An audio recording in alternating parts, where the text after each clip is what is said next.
Benjamin Sesko has been spotted in London, and it has gonna hit obviously raise a lot of dust on his transfer to Arsenal, and it has what we call a relation or a hallmark of Julian Timber to Arsenal. I'm gonna really be showing you why.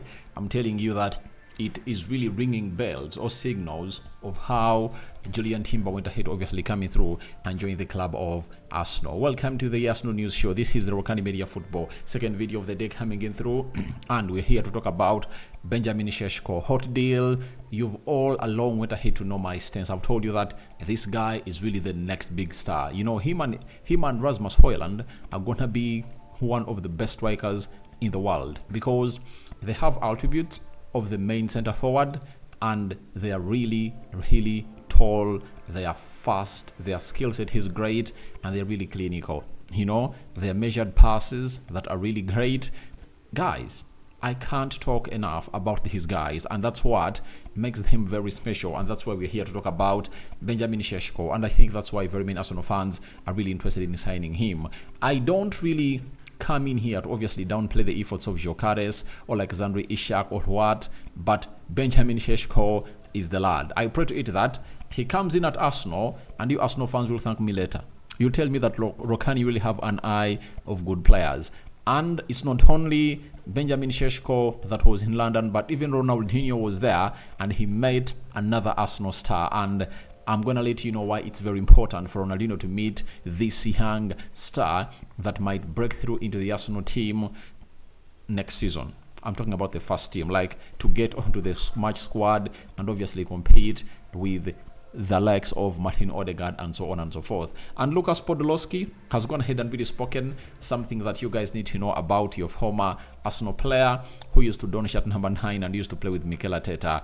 And here we come in peace to obviously thank God for the gift of life, and for the Muslims, Barakallahu Fikum. It's the second day of June, and we are into the second month of the month of June. We are into the second day of the month of June, and that means this is the 6th month of the year, and we obviously gonna put it to an end and obviously enter July, and then the month will be running, and the Euros around the corner of the Champions League that was played yesterday.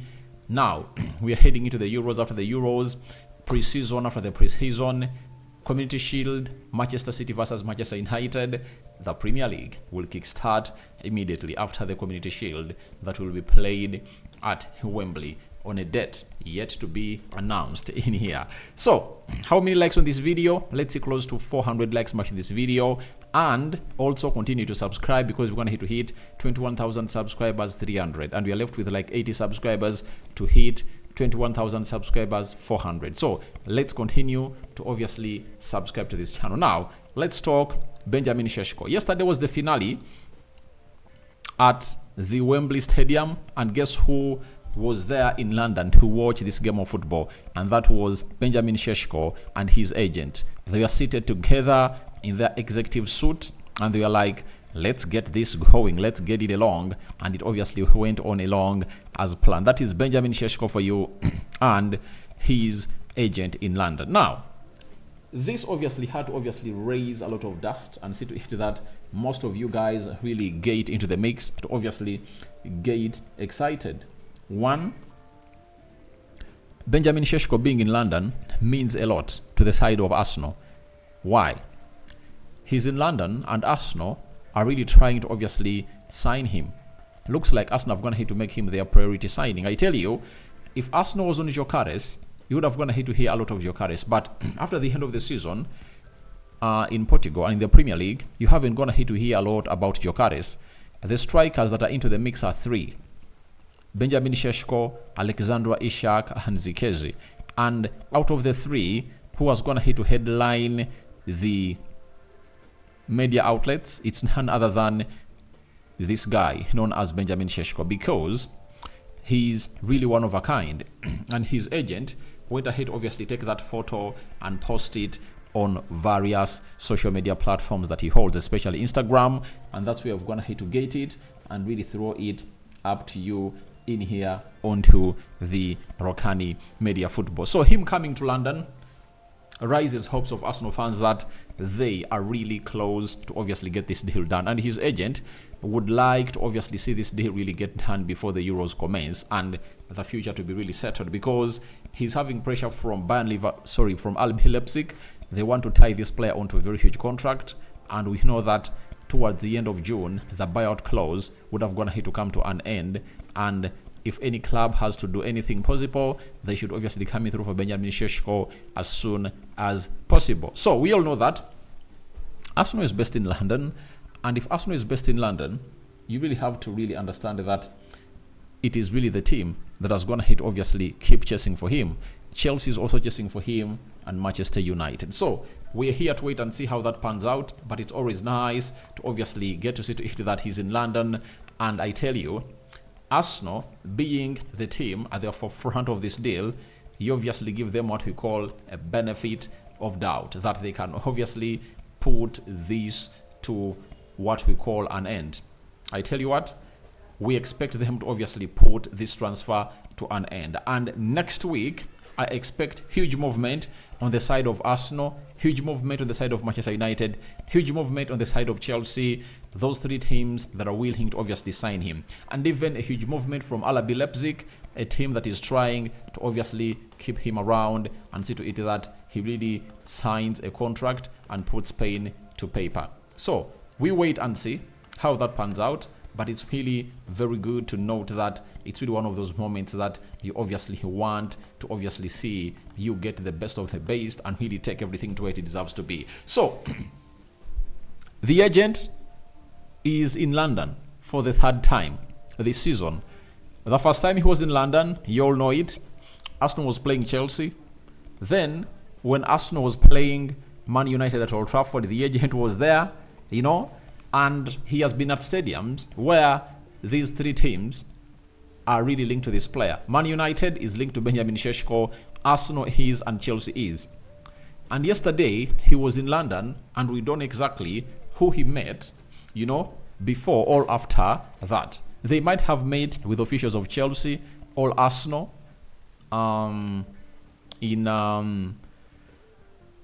what is it called? Like on Friday, you get all Saturday morning, all today Sunday morning, they might have gone ahead to hold talks with the side of Benjamin Sesko. And we all know how easy this is. It's very easy that it doesn't require Arsenal to negotiate with RB Leipzig because, one, what we call the buyout clause is outside there.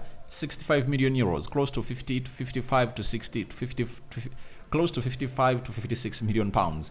It's there to be negotiated about. You understand? Then, all what Arsenal has to do is to obviously convince the player to come in through and really play for the side of Arsenal. That's what Arsenal has to do. Nothing else. Arsenal just has to come out and convince the player. And whoever convinces the player and his agent will obviously win the race. And the agent will obviously try to get in what we call huge agent fees because his player is one of the hottest assets that are on the market on the forwards that very many big teams are really interested in.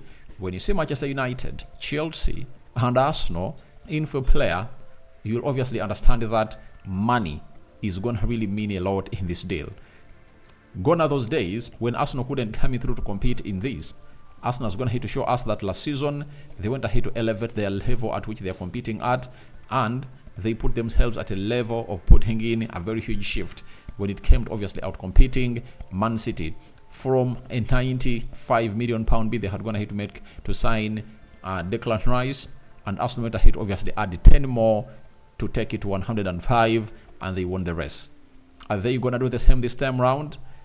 We wait and see how that pans out. But this resonates with what happened on 3rd of June of 2023. Remember that day, that's when Manchester United went ahead to play a final in what we call the FA Cup, and Man City beat Man United by 2-1. So, on this day, or on that day, there is a man that we never knew where he was going, and he was spotted with his brother walking to the side of walking to the side of Wembley to watch the game between Manchester United and and Man City.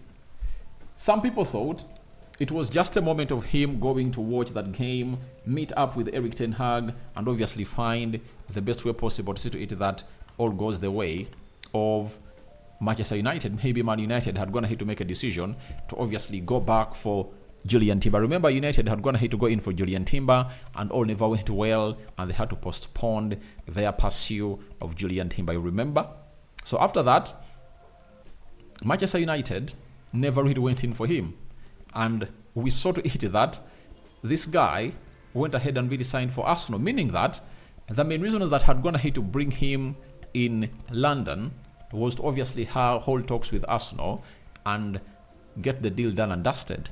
Because we saw to it that this deal came to an end and Arsenal went ahead to sign the player. So Benjamin Sesko is at Wembley, and the last player that we saw at Wembley that was linked to a team like Manchester United, Julian Timber, signed for Arsenal. Do you add dots? I think Benjamin Sesko is in London to obviously hold talks with Arsenal, according to me. When I add dots, it shows me that he's in London to obviously hold talks with Arsenal, because he wants to report to the national team training session, I think next week, when everything is done and dusted, go on, do the medical. After doing the medical, the rest is going to be history. You understand? So we wait and see how that pans out. But Benjamin Sesko is the guy, and his agent has been spotted at Wembley, and they've been watching the final of Borussia Dortmund versus the side of Real Madrid, where Real Madrid went ahead to beat Borussia Dortmund by 2-0.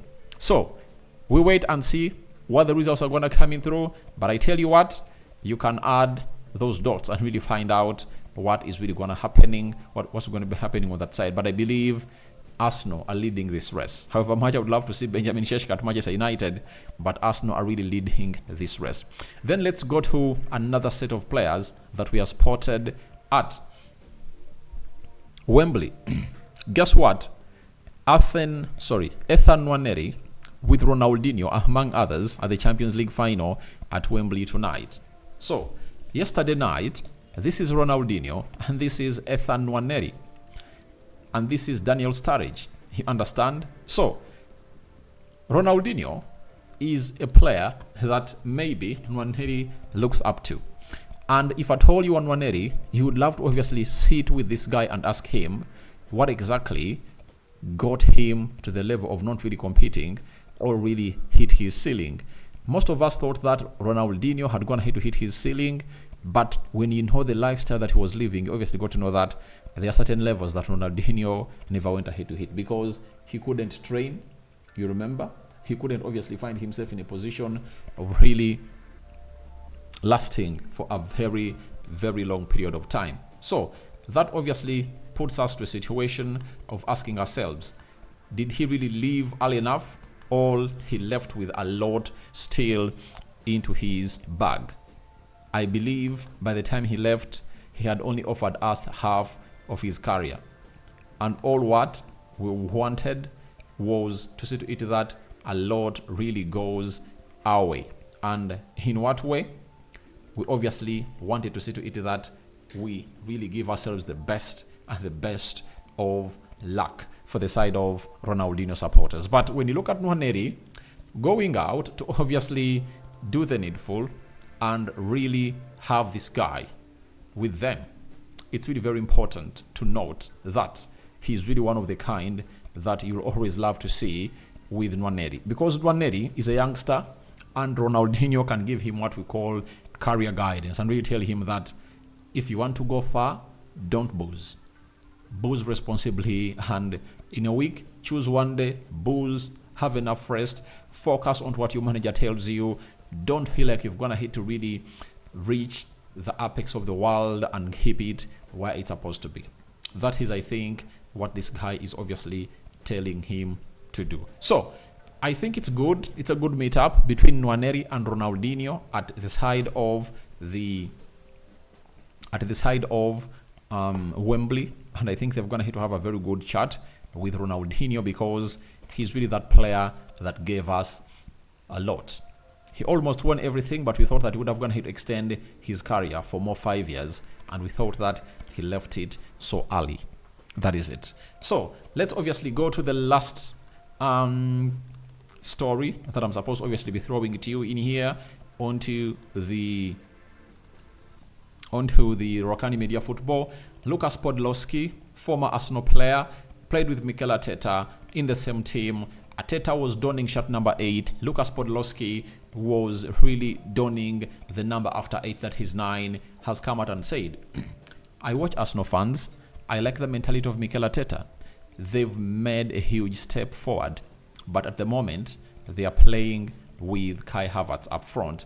If they really want to compete next year, they need a number 9 and a target striker who scores goals. So he has gone ahead to obviously endorse the signing of Benjamin Sesko, that is Lucas Podolski, to Mikel Arteta. And he wants them to go in for that number 9 to obviously guide Arsenal into those trophy-winning moments. But I'm one of those who doesn't believe in that. Arsenal had the goals, scored enough goals to obviously win them the trophy. You understand? But the problem was how they really gave out goals when they are playing against Tottenham Hotspur at Emirates to end 2-2, Fulham 2-2 at Emirates, and West Ham 2-0. Then that game of Aston Villa comes in later, because if Arsenal had gone ahead to obviously win one of those games, I tell you, they would have gone ahead to find themselves winning the trophy, and none of these people would have been here talking about those goals. Like, they need goals of a centre forward. A centre forward is going to be coming in through at Arsenal. We all believe it. And he's not the missing piece in the jigsaw. I tell you this. A centre forward is not the missing piece in the jigsaw. I think it's how Arsenal really defend and really treat these games.